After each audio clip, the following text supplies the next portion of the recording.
नमस्कार दोस्तों। मैं Rohan Dobhal Kavita Dobhal postal classes YouTube channel में आप सभी का स्वागत करता हूं।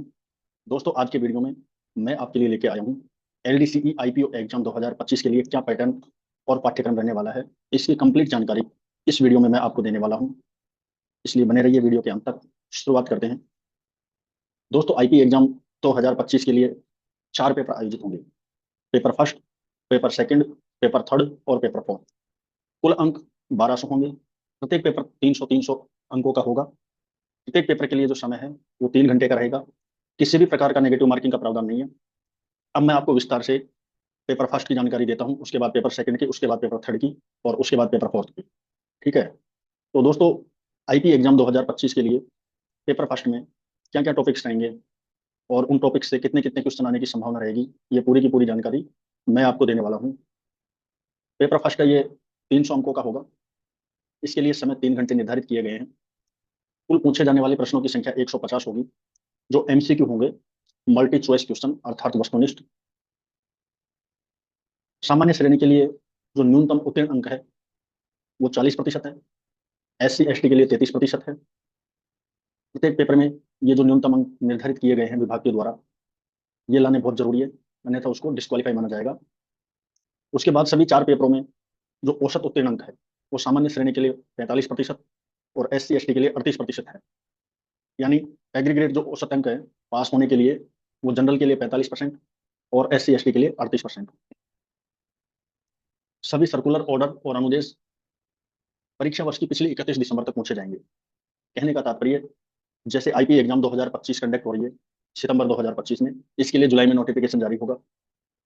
इसमें जितने भी सर्कुलर ऑर्डर और अनुदेश जो पूछे जाएंगे वो 31 दिसंबर 2024 तक के पूछे जाएंगे। क्लियर। वार्षिक रिपोर्ट और सूचना पुस्तिका भारतीय डाक विभाग की वेबसाइट पर जो भी लेटेस्ट उपलब्ध होगी, जो भी प्रकाशित होगी, उसका डेटा मान्य होगा। वार्षिक रिपोर्ट 2024 प्रकाशित हो चुकी है, तो उसका जो डाटा है वो आपको याद करना होगा।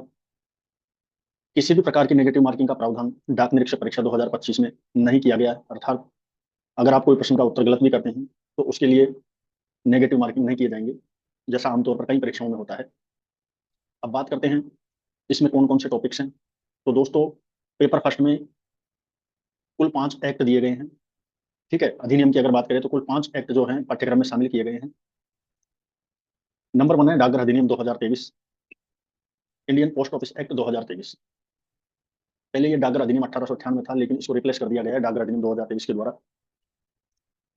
नंबर 2 है सरकारी बचत प्रमोशन अधिनियम 1873, गवर्नमेंट सेविंग प्रमोशन एक्ट 1873।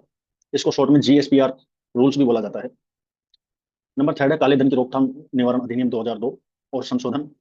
इसके साथ ही एएमएल और सीएफटी के खातों पर जो केवाईसी नॉर्म्स है उनको भी शामिल किया गया है। Prevention of money laundering act 2002 and its amendment necessary on accounts of AML CFT norms. AML का मतलब हो गया एंटी मनी लॉन्ड्रिंग। नंबर 4 है उपभोक्ता संरक्षण अधिनियम 2019, कंज्यूमर प्रोटेक्शन एक्ट 2019। नंबर 5 है सूचना प्रौद्योगिकी अधिनियम 2000, इंफॉर्मेशन टेक्नोलॉजी एक्ट 2000। अब बात करते हैं इन 5 टॉपिक से कितने प्रश्न परीक्षा में अब तक पूछे गए हैं। तो उस सभी एग्जाम्स का एनालिसिस करने के बाद में ये बात निकलकर सामने आई है। डाकघर अधिनियम 1898 जो पहले था, सरकारी बचत प्रमोशन अधिनियम, काले धन की रोकथाम निवारण अधिनियम 2002, उपभोक्ता संरक्षण अधिनियम 2019 और आईटी एक्ट 2000, इन 5 अधिनियम में से लगभग पूछे जाने वाले प्रश्नों की जो औसत संख्या है वो 40 से 45 के बीच में रही है। यानी ये जो 5 अधिनियम है, इनमें से 150 में से 40 से 45 जो प्रश्न है वो अब तक प्रत्येक साल जो है पूछे गए हैं। अच्छा वेटेज है, इसलिए आपको ये अच्छे से तैयार करने होंगे। अब बात करते हैं रूल्स की। कौन कौन से ऐसे रूल्स हैं जिनको पाठ्यक्रम में पेपर फर्स्ट में शामिल किया गया है। नंबर 6 भारतीय डाकघर नियम 2023, Indian post office rules 2023। Number 7 है सरकारी बचत प्रमोशन सामान्य नियम 2018, जीएसपीआर रूल्स 2018। नंबर 8 है डाकघर बचत खाता योजना 2019, post office saving bank account scheme 2019, जिसको एसबी रूल्स 2019 भी बोला जाता है शॉर्ट में। 9 है राष्ट्रीय बचत आवर्ती जमा योजना 2019, national saving recruitment deposit scheme 2019, जिसको शॉर्ट में आरडी स्कीम भी बोला जाता है। नंबर 10 है राष्ट्रीय बचत सावधि जमा योजना 2019, national saving time deposit scheme 2019, जिसे शॉर्ट रूप में टीडी स्कीम भी बोला जाता है। टीडी 4 प्रकार की होती है डाकघर में, 1 ईयर, 2 ईयर, 3 ईयर और 5 ईयर। नंबर 11 है राष्ट्रीय बचत मासिक आय योजना 2019, नेशनल मंथली इनकम स्कीम 2019, जिसे शॉर्ट में MIS स्कीम भी बोला जाता है। नंबर 12 है वरिष्ठ नागरिक बचत योजना 2019, सीनियर सिटीजन सेविंग स्कीम 2019, जिसे शॉर्ट में SC SS स्कीम भी बोला जाता है। नंबर 13 है राष्ट्रीय बचत पत्र NSC 8 योजना 2019, नेशनल सेविंग 8 इशू 2019, जिसे NSC 8 बोला जाता है। नंबर 14 है किसान विकास पत्र योजना 2019, किसान विकास पत्र स्कीम 2019, जिसे शॉर्ट में KVP भी बोला जाता है। नंबर 15 है लोक भविष्य निधि योजना 2019, पब्लिक प्रोविडेंट फंड स्कीम 2019, जिसे शॉर्ट में PPF योजना 2019 भी बोला जाता है। नंबर 16 है सुकन्या समृद्धि खाता योजना 2019, जिसे शॉर्ट में SSA भी बोला जाता है। नंबर 17 है डाकघर जीवन बीमा नियम 2011 और इसके परिवर्तन, जिसे शॉर्ट में PLI और RPLI भी बोला जाता है। 18 है शाखा डाकघर नियमावली, जिसे शॉर्ट में BO रूल्स भी बोलते हैं। 19 है जन सुरक्षा योजना। जन सुरक्षा योजना है ये 3 प्रकार की है। प्रधानमंत्री जीवन ज्योति बीमा योजना, जिसे शॉर्ट में PMJJY भी बोलते हैं। नंबर 2 है प्रधानमंत्री सुरक्षा बीमा योजना, जिसे PMSBY भी बोलते हैं। नंबर 3 अटल पेंशन योजना, जिसे शॉर्ट में APY भी बोलते हैं। तो कुल मिलाकर ये आपके रूल्स हैं जो 6 से लेके 19 तक दिए गए हैं। अगर बात करें इन नियमों में से पूछे जाने वाले प्रश्नों की संख्या की, जो कि IP एग्जाम 2011 से 2024 तक का विश्लेषण करने के बाद में पता चली है, तो इसमें से पूछे जाने वाले जो प्रश्नों की संख्या है वो लगभग 20 से 30 के बीच में रही है। अच्छा वेटेज है, आपको अच्छे से तैयार करना होगा, सभी टॉपिक्स को डिटेल्स में पढ़ना होगा यदि मेरिट में आपको जगह बनानी है तो। पाठ्यक्रम में आगे बढ़ते हैं। घरेलू और विदेश डाक से संबंधित मार्गदर्शिका और निर्देश, इससे रिलेटेड भी 2 टॉपिक्स दिए गए हैं। नंबर 20 है डाकघर गाइड भाग 1, पोस्ट ऑफिस गाइड पार्ट 1। 21 है डाकघर गाइड भाग 2, खंड 7 और 8 को छोड़कर, post office guide part 2 except section 7 and 8। अगर बात करें दोनों टॉपिकों के विश्लेषण के आधार पर पूछे जाने वाले प्रश्नों की संख्या जो रही है, तो दोनों में से मिला के लगभग 15 से 20% जो है IP एग्जाम में अब से पहले पूछे गए हैं। इंपोर्टेंट टॉपिक से डिटेल्स में आपको पढ़ना है। पाठ्यक्रम में अब बात करते हैं डाक प्रचलन और धनादेश से रिलेटेड टॉपिक की, जो IP एग्जाम के पाठ्यक्रम में पेपर फर्स्ट में शामिल किए गए हैं, जिसे अंग्रेजी में mail operation and money remittance भी बोला गया है।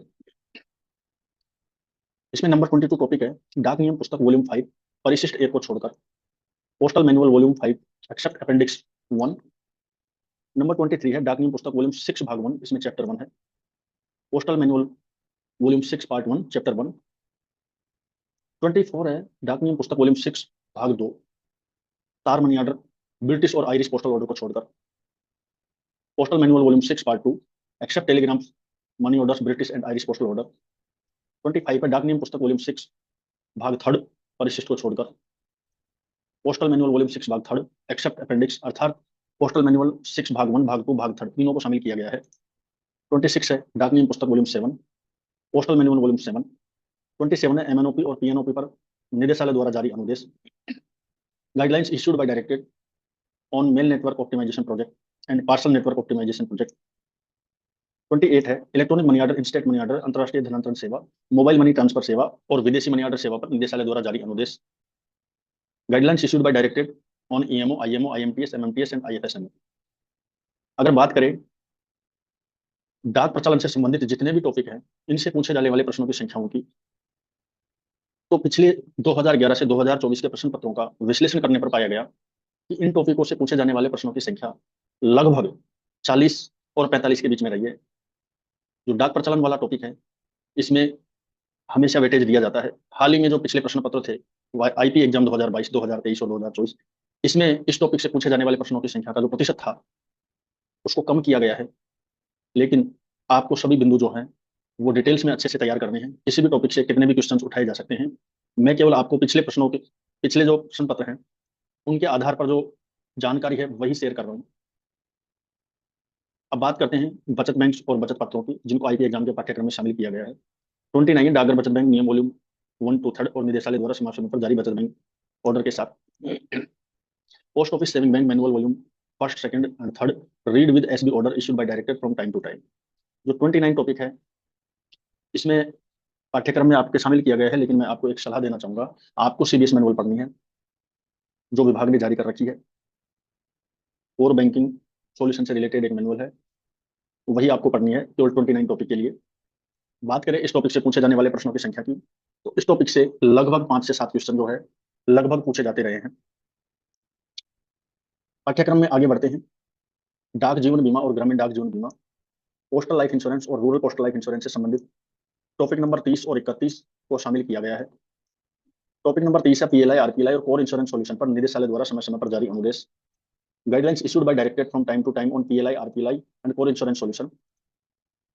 31 है वार्षिक रिपोर्ट और सूचना पुस्तिका, annual report and book of information of department of post. अगर बात करें इन दोनों टॉपिक्स में से पूछे जाने वाले प्रश्नों की संख्या की, तो इसमें से लगभग 4-5 प्रश्न जो है परीक्षा में अभी तक पूछे जाते रहे हैं। अब बात करते हैं सूचना तकनीकी आधुनिकरण इंफॉर्मेशन टेक्नोलॉजी से रिलेटेड जो टॉपिक्स आईपी एग्जाम 2025 के पाठ्यक्रम में शामिल किए गए हैं। आईपी एग्जाम का जो पाठ्यक्रम है ये पिछली बार वर्ष 2019 में चेंज किया गया था, उसके बाद से लगातार वही पाठ्यक्रम रहा है। कुछ अधिनियम जो रिप्लेस होते हैं वो जरूर होते हैं, बाकी अभी पाठ्यक्रम सेम ही है। कौन कौन से टॉपिक है जिसकी जानकारी मैं आपको इस वीडियो के माध्यम से देने की कोशिश कर रहा हूँ। 32 है सूचना तकनीकी आधुनिकरण परियोजना 2012 और अद्यतन, IT modernisation project 2012 and its update. Number 33 है सीबीएस पीएलआई सीआईएस और दर्पण के कार्य का ज्ञान, working knowledge on core banking solution, PLI CIS and दर्पण। 34 है भारतीय डाक भुगतान bank, India post payment bank जिसको आईपीपीबी भी बोला जाता है शॉर्ट में। अगर बात करें इन तीनों टॉपिक से पूछे जाने वाले प्रश्नों की संख्या की, जो पिछले प्रश्न पत्रों के आधार पर मैं आपको बताने की कोशिश कर रहा हूँ, तो इनसे पूछे जाने वाले प्रश्नों की संख्या जो रहती है वो लगभग 4 से 5 रहती है। 35 पर डाक अभिलेखों का निस्तारण और परिरक्षण, preservation and disposal of postal record. 36 और अंतिम टॉपिक है स्वच्छ भारत। 2 या 3 प्रश्न इनमें से भी पूछ लिए जाते हैं। तो दोस्तों पेपर फर्स्ट में कुल मिलाकर 36 टॉपिक है। मैंने आपको एक एक के बारे में जानकारी दे दी है, आपको सभी टॉपिक्स डिटेल में पढ़ने हैं यदि मेरिट में स्थान बनाना है। ये जानकारी जो है मैं आपको सही देने की कोशिश कर रहा हूँ, लेकिन जो प्राधिकृत जानकारी है उसके लिए संबंधित विभाग की वेबसाइट पर आप जा सकते हैं और उसे ही वैध माने। हमारा काम आपको केवल जानकारी देना है। अब बात करते हैं आईपी एग्जाम 2025 के पेपर सेकंड के बारे में। तो दोस्तों पेपर सेकंड है, इसके लिए भी कुल 300 अंक निर्धारित है, टाइम 3 घंटे हैं। इसमें भी पूछे जाने वाले प्रश्नों की संख्या 150 होगी जो एमसीक्यू टाइप के होंगे। जैसा कि पेपर फर्स्ट में था सेम प्रावधान इसमें भी है। प्रत्येक पेपर में 40% और जनरल के लिए और 33% SC ST के लिए, अनुसूचित जाति और जनजाति के लिए, और औसत जो पूर्णांक है वो जनरल के लिए 45% और SC ST के लिए 38%। नेगेटिव मार्किंग का प्रावधान नहीं है। सभी सर्कुलर ऑर्डर और अनुदेश जो है वो पिछली 30 दिसंबर तक पूछे जाएंगे। अब बात करते हैं उन बिंदुओं की जो पेपर सेकंड में पाठ्यक्रम में शामिल किए गए हैं। टॉपिक नंबर 1 है वित्तीय हस्तपुस्तिका भाग 1 FHB पार्ट 1। टॉपिक नंबर 2 है वित्तीय हस्तपुस्तिका भाग 2 FHB भाग 2 फाइनेंशियल हैंडबुक, जिससे विस्तार से बोला जाता है इंग्लिश में। टॉपिक नंबर 3 है डाक नियम पुस्तक वॉल्यूम 4, जिसमें छुट्टी, पेंशन, उपदान, परीक्षा डीलिंग्स, सभी संवर्ग के भर्ती नियम और स्थापना मानदंड इनको ही शामिल किया गया है। Postal manual volume 4, leave, pension, gratuity, dealing on examination, recruitment tools of all cadres and establishment norms. Fourth number topic है सेवामुक्त लाभ योजना 2010, सर्विस डिस्चार्ज बेनिफिट स्कीम 2010 जो ग्रामीण डाक सेवक के लिए होती है। नंबर 5 टॉपिक है सामान्य वित्तीय नियम 2017, जिसमें अध्याय 2 और अध्याय 6 को ही शामिल किया गया है। General financial rule 2017 chapter 2 and 6। Topic number 6 है मूलभूत पूरक नियम भाग 1 सामान्य नियम, fundamental rules and supplementary rules general rules.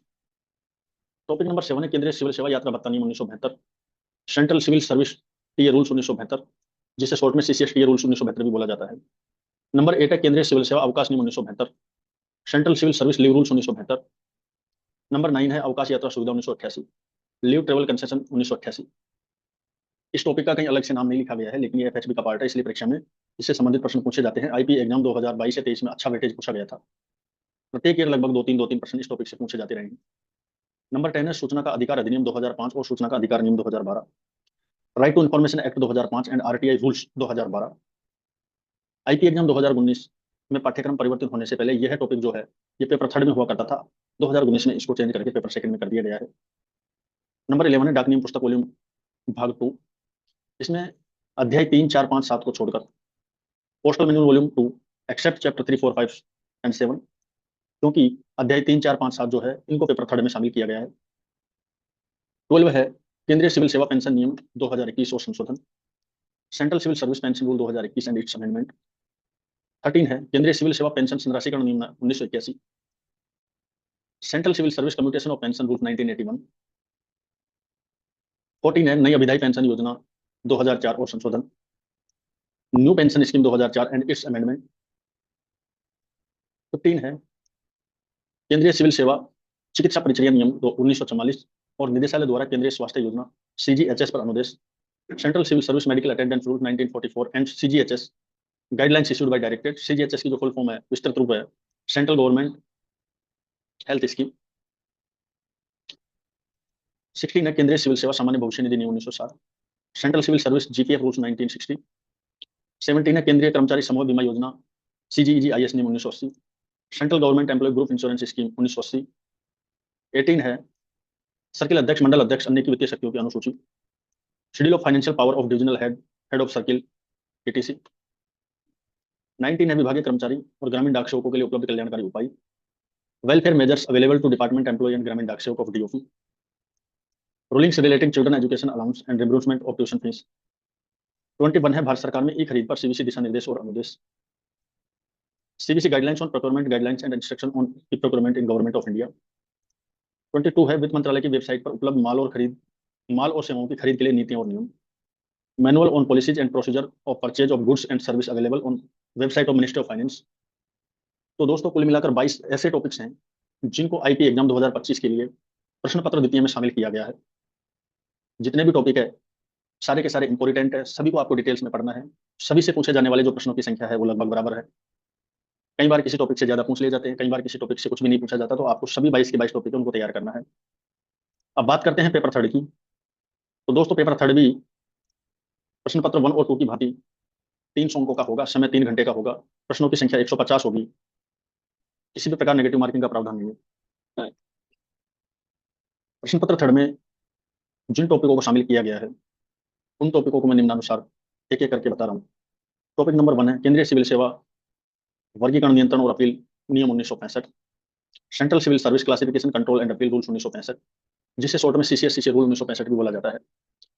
Number 2 है केंद्रीय सिविल सेवा आचरण नियम 1964, central civil service conduct rules 1964। Number 3 है सिविल प्रक्रिया संहिता 1908, जिसमें धारा 1 और धारा 2 को ही शामिल किया गया है। धारा 1 है संक्षिप्त नाम विस्तार और प्रारंभ, धारा 2 है परिभाषाएं। The code of civil procedure 1908। Fourth number है भारतीय नागरिक सुरक्षा संहिता 2023। पूर्व में ये CRPC 1973 था, जिसको भारतीय नागरिक सुरक्षा संहिता 2023 एक्ट द्वारा रिप्लेस कर दिया गया है। नंबर 5 है भारतीय न्याय संहिता, जिसको IPC 1860 जो पूर्व में था उसके द्वारा रिप्लेस किया गया है। भारतीय न्याय संहिता 2023 जो है IPC 1860 की जगह है।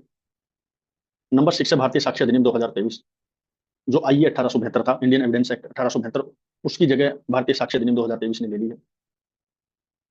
नंबर 7 है भ्रष्टाचार निवारण अधिनियम 1988, prevention of corruption act 1988। Number 88 है महिलाओं के कार्यस्थल पर लैंगिक उत्पीड़न अधिनियम 2013, sexual harassment of woman at work place prevention prohibition and redressal act 2013। Number 9 है डाक नियम पुस्तक वॉल्यूम 2, जिसमें अध्याय 3, 4, 5 और 7, postal manual volume 2 chapter 3, 4, 5 and 7। Number 10 है ग्रामीण डाक सेवक आचरण एवं अनुबंध नियम 2020, GDS कंडक्ट एवं एंगेजमेंट रूल्स 2020। नंबर 11 है डाक नियम पुस्तक volume 3, postal manual volume 3। Number 12 है भारतीय संविधान कॉन्स्टिट्यूशन ऑफ इंडिया। नंबर 13 है डाक नियम पुस्तक volume 8, postal manual volume 8। Number 14 है राजस्व वसूली अधिनियम 1890, रेवेन्यू रिकवरी एक्ट 1890। नंबर 15 है केंद्रीय प्रशासनिक न्यायाधिकरण अधिनियम 1985, सेंट्रल एडमिनिस्ट्रेटिव ट्रिब्यूनल एक्ट 1985, जिसे शॉर्ट में कैट 1985 भी बोला जाता है। 16 है केंद्रीय सिविल सेवा अस्थायी नियम 1965, central civil service temporary rules 1965, वार्षिक निष्पादन मूल्यांकन रिपोर्ट के रखरखाव पर निदेशालय और कार्मिक प्रशिक्षण विभाग द्वारा जारी अनुदेश, instruction issued by directorate and DOPT on maintenance of अपार। नंबर 18 है आकस्मिक मजदूरों पर विवरणिका और आकस्मिक मजदूरों पर कार्मिक एवं प्रशिक्षण विभाग द्वारा समय समय पर जारी अनुदेश, brochure on casual labours and instruction on casual labours issued by DOPT from time to time. तो दोस्तों ये 18 वे टॉपिक्स हैं जिनको डाक निरीक्षक परीक्षा 2025 के पाठ्यक्रम में शामिल किया गया है। सभी जानकारी जो है मैं आपको देने की कोशिश कर रहा हूँ। किसी भी प्रकार की जो ऑथेंटिक जानकारी है अंतिम रूप से जो संबंधित विभाग की वेबसाइट है उस पर जो होगी उसी को अंतिम रूप से आप सही माने। नंबर, अब बात करते हैं पेपर फोर्थ की। तो दोस्तों पेपर फोर्थ भी paper first, paper second, paper third की भांति 300 अंकों का होगा।